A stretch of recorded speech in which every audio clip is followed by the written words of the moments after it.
You're listening to the DCAU Review, hosted by Cal and Liam. Streaming on iTunes and at facebook.com/DCAU Review. Now, here's today's episode. Hey, everybody. It is episode 5 of DCAU Review. I am your host, as always, Cal. And along with me, my co-host, brother, and good friend, Liam. Liam, welcome to episode 5 of DCAU Review. I'm excited to be here as always. We got an interesting episode to talk about today. You could sort of count One Leather Wings as the first origin story for a villain, kind of, sort of. But this is really one of Batman's classic rogues, and this episode is about her origin. So it's an interesting story in that. We, of course, are talking about episode number 5 of Batman the Animated Series, Pretty Poison, which deals with the debut of a couple different very important characters in the Batman lore. The first of which was the main villain of the episode, and that is Pamela Isley / Poison Ivy, Liam.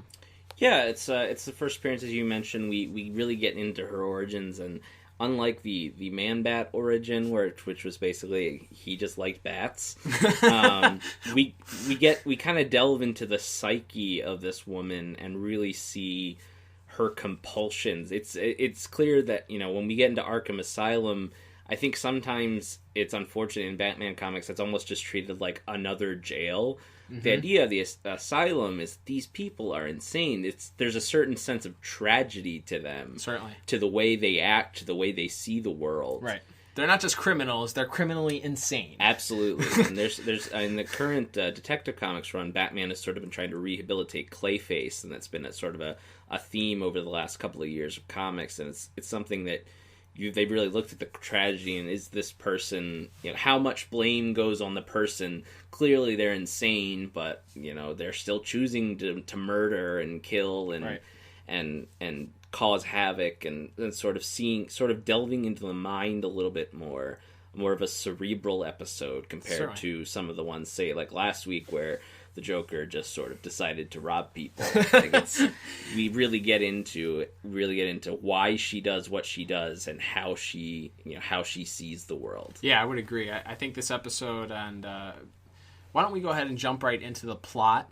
That's usually what we start off with. And just as a reminder for everybody at home, we do a nice little review. We give ourselves some scores for different parts of the episode. We give scores for plot, music, voice acting, and animation, and then we free ourselves up, give ourselves the opportunity to give any extra points that we want to, if there's a bonus category or something that we want to award an additional point to. But those are our main 4 categories: plot, music, voice acting, and animation. So we'll jump right into plot. As Liam said, this is an episode that deals more with the psychological side of things, sort of how Nothing to Fear did. You had your first episode that was sort of a mix between the two, but certainly there was less motivation for Kirk Langstrom to be Man-Bat. It really doesn't explain it. He's sort of wants to be ahead of the curve of evolution, I guess, but they don't really go into why he's fascinated or how that's going to help him at all. Whereas you have your Nothing to Fear episode where it delves into Batman's psychology, and you're talking about his motivations and his deepest fear of being a disappointment to his parents and ultimately his father. So this episode is interesting in that, Liam, I thought that they really delved into something. There was a motivation for this character, like you said. Poison Ivy isn't just somebody who likes plants. She is clearly psychologically feels connected to plants. In fact, she values plants so much that she decides to come up with this scheme to exact revenge against another debuting character, Harvey Dent, who is debuting as his role of district attorney. I guess we did see him briefly in On Leather Wings. We did. He gives the order for the arrest warrant for Batman. But right. This is the first fleshing out of that character, absolutely. sort of. We get into his relationship with Bruce Wayne, that they've been friends for years, and that's sort of a main plot point of the episode is sort of Batman's struggle to save his friend. It shows a little bit. Also, as much as we talk about Poison Ivy's psychology, it's another little bit of fleshing out Bruce Wayne, who Bruce Wayne is when he's not wearing the mask. Sure. And to a certain extent, that's always talked about how, you know, really Bruce Wayne is the mask, and he's Batman is who he really is. But, you know, he has this friend, his friend's in trouble, and he doesn't immediately have a way to save his friend, and it's tearing. You can tell it's tearing him apart. It's concerning him, and he doesn't quite know what to do. And that's something you don't necessarily get to see Batman at a disadvantage. We talked about that Nothing to Fear. Sort of see Batman struggle and to struggle with a very personal thing. It makes him human. Absolutely. I mean, anyone who's ever had a friend or a relative in the hospital, it's not a fun experience. Certainly, it sucks. Certainly It sucks to see somebody in pain or in danger and you not being able to do anything about it. So them able to sort of show the humanity of this guy who dresses up like a bat and punches criminals in the face, I think is always important, and they did a really nice job of that. And it's cool, too, because it lays... And we didn't even get a chance to talk about this as we watched the episode, but it lays the groundwork for what eventually becomes the tragedy of Harvey Dent's ultimate transformation into Two-Face. Because with this episode, it lays some good groundwork showing that Bruce cares about Harvey a lot. Their relationship goes, as you mentioned, goes way back. They've been friends for years. They care about each other. He goes through this experience where he's afraid he's going to lose him, and like you said, he's powerless to do anything. So then laying that subtle groundwork for later on in the series where ultimately, spoiler alert, Harvey turns into Two-Face, he has this transformation that it really adds an extra layer when you think about it to their relationship, the dichotomy between their friendship. Absolutely. That's an excellent point. It just adds a little bit extra punch to it where it's an example of showing, not telling. Right. It's an example of you could have just introduced Harvey Dent in the episode where he becomes Two-Face, and you can just throw in some dialogue and say, "Oh, him and Bruce have been friends for years," and it would still have some impact. Sure. But now we've seen them interact. We've seen them. There's the first scene is them sitting at dinner laughing with each other, which is again not something we've really seen out of Bruce. To this point in the series, a jovial side, a lighter side of who he is. Certainly.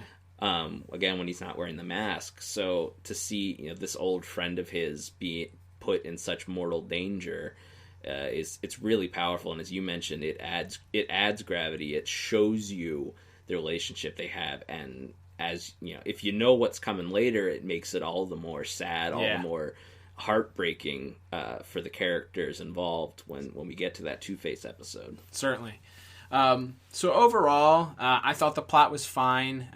Like I said, I thought the fact that it went deeper than just a normal, hey, criminal is bad, criminal does this, Batman catches criminal. I appreciated the fact that it was on a deeper level, especially when you're looking at it the lens of, hey, this is a 22-minute children's cartoon. Yeah. And they're talking about this motivation for this insane person who clearly cares more about plants than she does humans, so much so that she's willing to try and exact revenge on the person that she feels is responsible for trying to they weren't even trying to make this plant extinct. In fact, they were trying to do something good. Harvey breaks ground. The first scene is him breaking ground on this penitentiary that he's hoping as the DA is going to make Gotham safer, and then they flash forward 5 years later and it says to a safer Gotham. Right. So his plan, he did this for a greater good. He wasn't thinking or wasn't trying to make this plant extinct, but she doesn't see that. All she sees is that this guy nearly made this plant extinct. If it wasn't for her, it would be gone. I need to exact revenge on him. So that's pretty deep for a child's cartoon. Yeah. I thought it was interesting that the first violence against a villain, real violence against a villain, comes in this episode. Batman actually has two incidents where I think one incident he shoves her, one incident he kicks Poison Ivy. So we get to see a little... And not a fan of man on female violence. No, this is not a... so not a victory here, but just... interesting that they chose this episode to not the last episode where Joker is foiled by gravity again, but this episode is the first example of violence Batman uses to sort of try and defend himself. But I ended up giving this plot 7 out of 10. There were some things in there that you were like, I don't know if this makes too much sense. I don't know why Harvey decided he was gonna. I guess she was that attractive that he decided to propose to her within a week of knowing her. But they don't really get in later versions of Poison Ivy, and certainly in the comics they talk about how she secretes pheromones to make men fall in love with her and stuff. Right. They didn't really talk about that here, as far as we know. She has mind control lipstick in another episode. I mean, they'll get into that. They get into that later, but it's not really presented in that way in this episode. It's Sure. more he meets the girl and he loves her. Right. Like she's hot. Like, Right. and he loves her. Well, Like, and they do make that point very, very well known with that awkward scene where she's walking away in the restaurant and the guy turns around and, whoa. I'll call you. Good. Nice meeting you, Bruce. Same here. Well, I've been talking to my broker, and his recommendation was that, yeah, there's a rich man talking about his stock portfolio or something, and mid-sentence he just looks at Poison Ivy and goes, whoa. Very chauvinistic. Yes. Yeah, I gave plot 8 out of 10 for this episode, sort of on the same wavelength there. Like I said, I really appreciated them sort of delving deeper into both the sort of the tragedy of who some of these criminals are and why it's... it's not just because Batman puts them in jail or puts them in the asylum. That's not necessarily the happy ending. Certainly not. It's it's still sad that this is the way this person views life. She's defiant at the end. Like, Yes. the very last scene is her saying that it doesn't matter how far they bury her in the ground, that she's going to rise again. Right.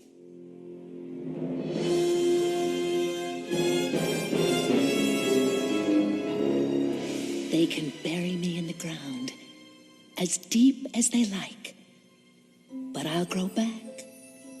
We always grow back. And then in this episode, she actually goes to the prison, which I think was just supposed to be sort of poetic. Yeah. Sort of poetic that she ends up in the prison that Harvey built. But, Yeah, that is. A good pickup there. I didn't even notice that. But yeah, I mean, in later episodes, she's seen in Arkham Asylum, and that it's not necessarily a happy ending just because Batman stopped the villain. These people are still sort of tragic, as we've talked about. So yeah, I went ahead and gave that an 8 out of 10. Cool, very good. All right, let's move on to the next one. Next one is going to be music. What did you think of overall music in this episode? To me, And what was your score? my score is 2 out of 10. Yeah. And it's just it's not like I hated it. I almost feel like it sounds like I do. Again, with sometimes the scoring system doesn't tell the whole story, as we mentioned. Right. But it's just kind of, it very much blends in. There's not like a really great Poison Ivy theme when she appears. There's sort of some ominous, eerie music in certain spots. And Yeah, that opening scene, I think, has it. If they had carried that theme kind of throughout the episode, sort of like they do with the Joker, sort of like they're able to do with, even the Catwoman episode later on. I think that would have been better. But other than that opening scene, the ominous tone, it's yeah, I'm with you on that one. Yeah, it was just sort of very nondescript. Yeah, I'm with you. So you gave it 2 out of 10. I gave it 3 out of 10. I think that opening scene does well to set up the sort of, once you connect the dots and realize that the person in the scene that's sort of narrating and tearing out newspaper clips and digging out the plants is Poison Ivy. It's sort of the foreshadowing, if you're completely oblivious and didn't realize that it was Poison Ivy in the very first scene. I think it does a good job of creating that eerie feeling. Like, who is this person? Why are they doing this? They're clearly insane. Right. That adds to it too. But yeah, I had a hard time recognizing any music, at any particular points where the music sort of added to it. I think the music comes back a little bit in the greenhouse scene, which is why I gave it a 3 out of 10, because it kind of adds a little bit in that. But it was kind of underwhelming this episode. Not to say that it was bad, but it didn't make an impact at too many points. It doesn't stand out. And we're coming off 2 episodes, our 2 previous episodes, where the music is such a huge part, and the way the themes sort of meld together with the sort of the music of the episode were integral parts to the stories. And here it's much more, as we mentioned, focused on the character arcs. It's more of a story-driven episode, so some things like music sort of fall to the background. Certainly, yeah. All right, so moving on. Next, we got voice acting. I don't know about you. I gave voice acting 6 out of 10 in this episode. There's a couple of cool Batman lines right at the beginning where they do that scene where they cut back and forth, or Harvey's making jokes unbeknownst to Batman, or he doesn't realize that he's making jokes. It's a joke for the audience. It's a joke for the audience, right? It's a fourth wall joke. It's pretty good. Puns aplenty in that one. I appreciated that. But after Batman grabs the villain, bowl cut villain. I'm gonna nickname him because he's a nondescript villain. But he grabs him, and the fear is you can see his eyes twitching, and he's like, "Who are you?" And Batman responds with, Who are you? I'm your worst nightmare. This is the place! just fantastic. Like, Oh, sure. yeah, good Kevin Conroy there. But again, I think you made a good point at the beginning. After watching this episode, I felt more connected to the episode because of Bruce and his performance as Bruce Wayne in this episode, which is Sure. a weird thing to say in this animated series because of how focused it is on Batman and Batman being the character, not Bruce Wayne. Right. But his performance as Bruce is really good in this episode too. The scene where they're in the restaurant at the beginning, where he's at dinner with Pam and Harvey, and he's laughing and Yeah. he's joking and giving Harvey a hard time because Harvey says he's introduced, he's proposed to her. I thought that was really, really good. I thought that Diane Pershing, that she's the person that does the performance as Poison Ivy. There was certainly I don't know. It's a weird delivery that she uses. Yeah. It's very dramatic. It's very over the top. And I think in some ways it depends on how you look at it. If you look at it as it's her character and her character is insane, Yes. then you can kind of see it as like the crazy person who doesn't realize that they're crazy with the big gigantic eyes that's kind of looking at you cockeyed, Yes. like, oh, they don't realize they're crazy and that's why they're talking this way. Like they're very over dramatic about Yes. it. You see, Harvey had to pay for his crime. What crime? Why, murder, of course. Plowing up a field of beautiful wildflowers for that silly penitentiary of his. This little rose would be extinct today if I hadn't saved my precious from those horrible bulldozers. So with all of that included, I gave it a 6 out of 10 for voice acting. What about you? Yeah, similar wavelength. I went 5 out of 10.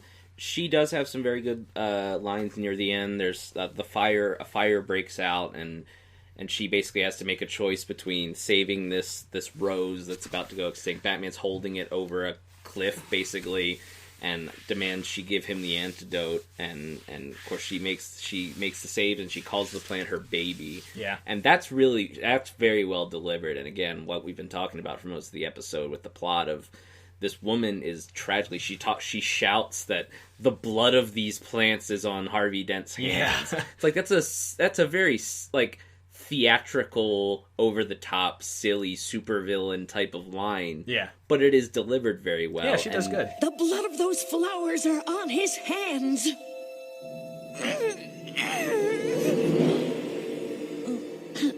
And because, as we mentioned in the plot, they do the character work of explaining who she is, Right. and why she feels the way she feels. It does her being a little more over the top helps. Sure. And as you mentioned, yeah, this is sort of the rare episode where Bruce Wayne gets to be the star. What'd you think of Harvey Dent? It's all right.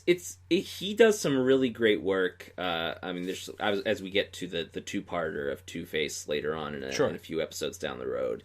Here, he's just sort of kept as almost kind of an idiot, like kind of a. He's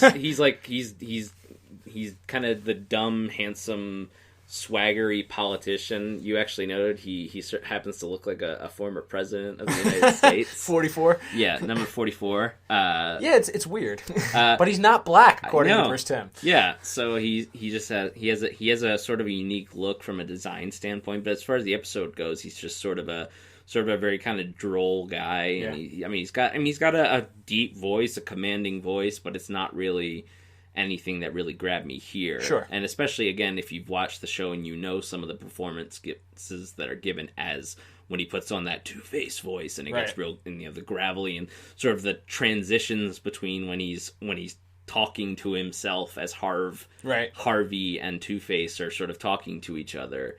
He does some really great work down the road. But here he's sort of almost most of his scenes where he's conscious are played more for the comedic side of things. Yeah, he's the bumbling idiot that fell in love with this girl that he barely knows. Right. Yeah, I thought he was fine, but I just figured I'd ask that. So what was your score? I'm sorry. It was a 5 out of 10. 5 out of 10. Okay, cool. All right, so we are headed into our final category of the day, and that is animation. And I got to tell you, this episode is really, really, really good in parts and really awful in others. Inconsistent is the word that I would use to describe the animation in this episode. Would you agree? Yeah, that's pretty accurately. You mentioned the scene earlier where Batman's stopping this prison break, and this prisoner's in a helicopter. That Batman crashes the helicopter. They have a brief fight, and Batman picks him up. And in that scene, you see the criminal's eyes are bugging out. He's shaking. He's so scared of Batman. It's an example of Batman striking fear into the hearts of criminals. Which, if you've ever read a comic book, that's a big recurring theme. Especially that level, the low level criminal are terrified. This guy is the boogeyman to them. He is, he's the devil to them.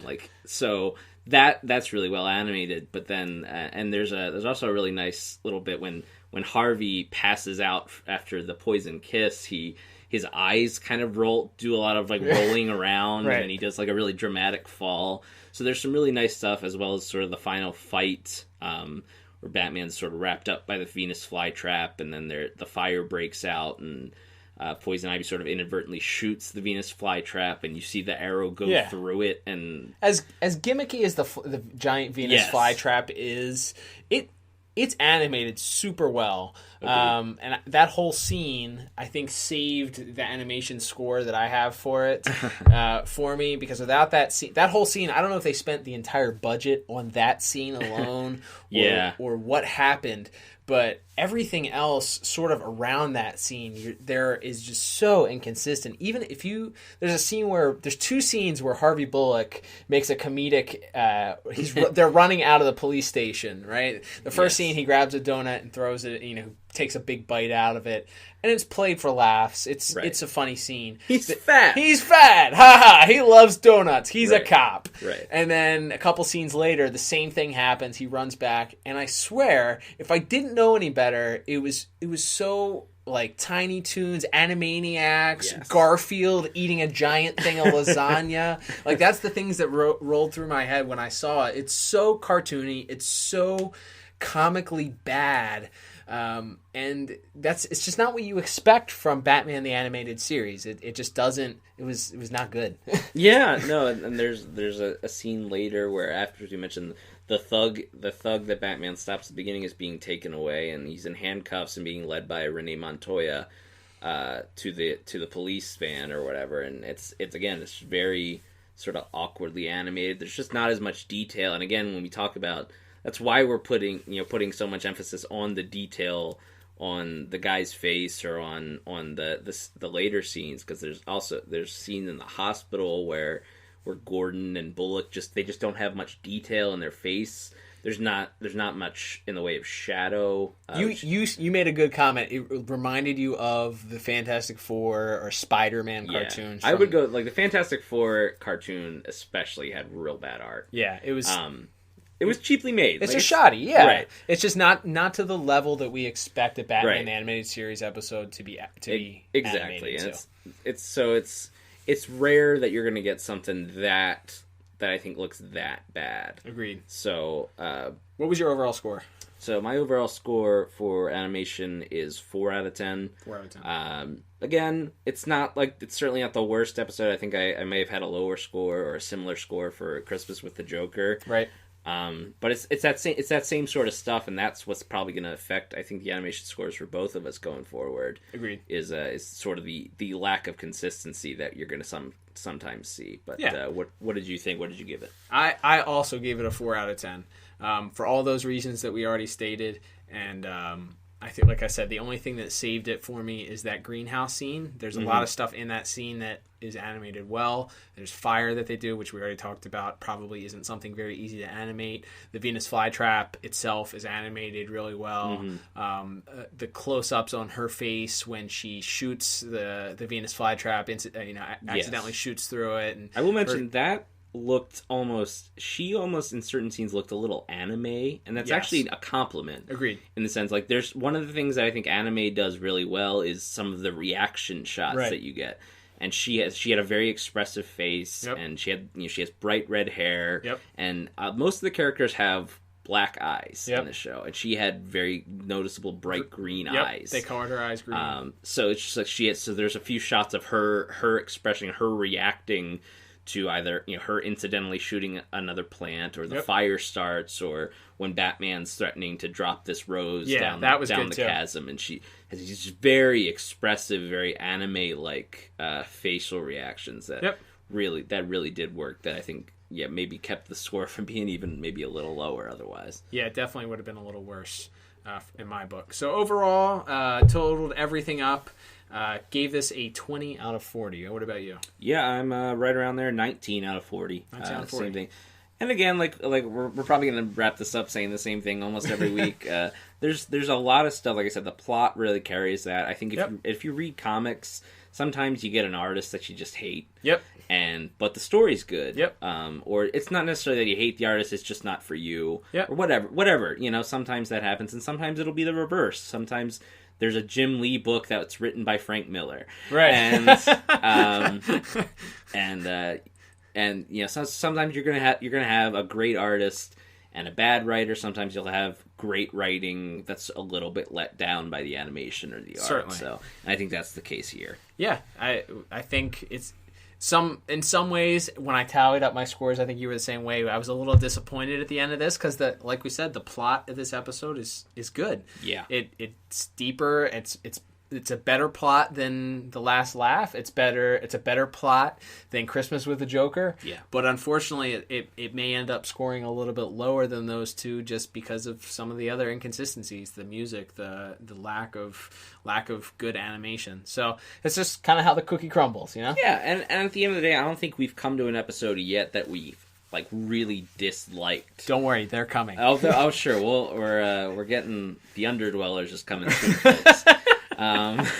We were talking today about the other Poison Ivy episode, Eternal Youth. Oh, Oh yeah. man, that episode I have not seen that episode in several years, but from my recollection, I'm going to hate that episode. that Yeah, might be the so- first 0 on That's a the thing. score. We've had a couple of perfect scores now. We have not yet had a 0 out of 10 for any of our categories. So. This is true. Very good. All right, sounds good. With that, we'll wrap things up here. Thank you, as always, for tuning in. If you like us, we would love for you to leave us a 5-star review on iTunes. You can find us on iTunes, subscribe to us on iTunes. Just go ahead and search the iTunes store for DCAU Review. You can also go ahead and follow us on Twitter. We're at DCAU Review. It's good, entertaining stuff. You'll get updated when our new episodes are posted, plus some other good, fun stuff throughout the week. Give us some feedback on certain things. We'll have some questions that we ask regarding the episodes that we discuss. You can also shoot us any feedback there. Also, be sure to like us on Facebook. We're at DCAU Review on Facebook. Just use the search bar and search for us that way. We'd love to hear any thoughts, any feedback, and your thoughts on Pretty Poison or any of the other episodes that we've covered thus far in the DCAU Review. With that said, we're wrapping things up here. I'm Cal, And I'm Liam. and we will catch you guys on the next episode. Farewell.